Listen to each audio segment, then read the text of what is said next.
Welcome to Unplugged Live for our third show of the season where we discuss art, music, all things creative. Coming up, we have our musical guest, Alex, but first we are talking to a local artist with work currently on display in the exhibition. Please welcome Anne-Marie May. Anne-Marie has the colourful mobile hanging as you walk into this gallery titled Rgb, and she also has a felt painting next to it. Can you describe to the audience a little of your general methods with a piece like the mobile hanging in there? Like, what is it? How do you work with the materials? How does that begin? Because it's quite a crazy, colourful, bold piece. What's involved in creating that? With all my work, it's about playing with the material. So when I started using Perspex, I wanted to use it in a different way. So I didn't want to just have flat sheets. And so I found out that you could heat it. And that really became the first part of the experimentation. I think the other thing as this body of work's developed is that I've worked out that I can draw whatever shape I want. It can be very, very rough, and I can get it cut, laser cut. So I can translate my hand-drawn drawings into a crazy shape. So it's between drawing and this action of making. So it's very physical while I'm bending all those pieces, and then it's like a bad jigsaw puzzle when I put it together, because you've sort of got to then try and make things fit.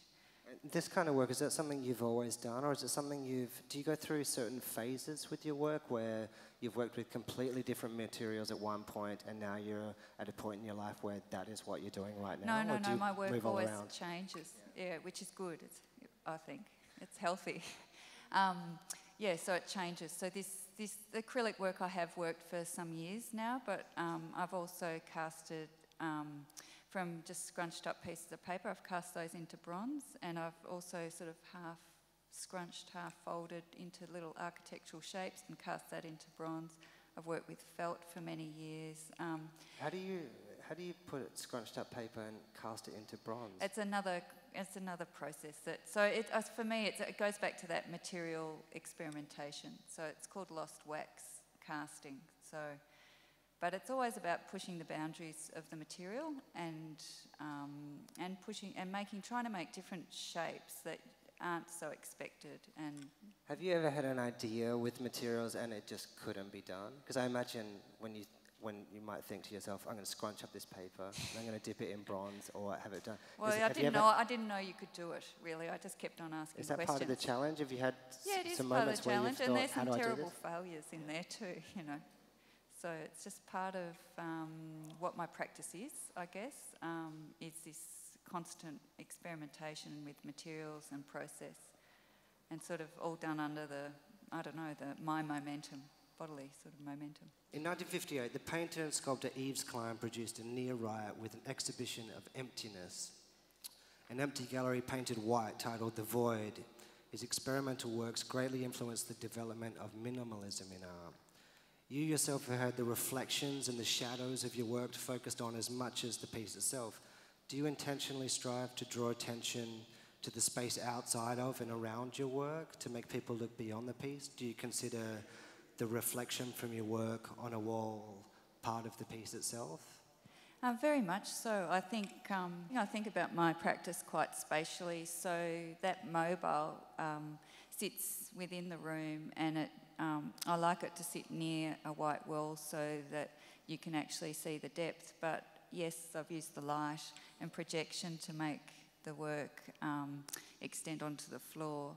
I like my work to be able to activate a space if possible. Do you have an idea in your mind before you go in to make a work like that, or is it a mystery to you as you form this piece to see what it's going to do to a room? My work's process-based, so that means that through the series of actions of making that I find out how the work's going to work out. So I don't have an image, a drawing that I'd work off.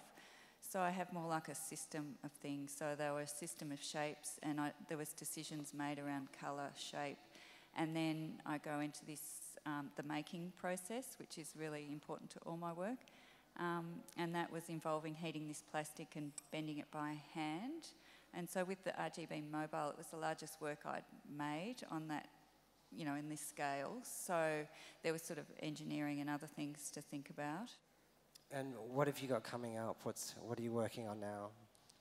I'm working on a couple of commissions right at the moment. A large mobile, but I'm now working with some plywood and acrylic.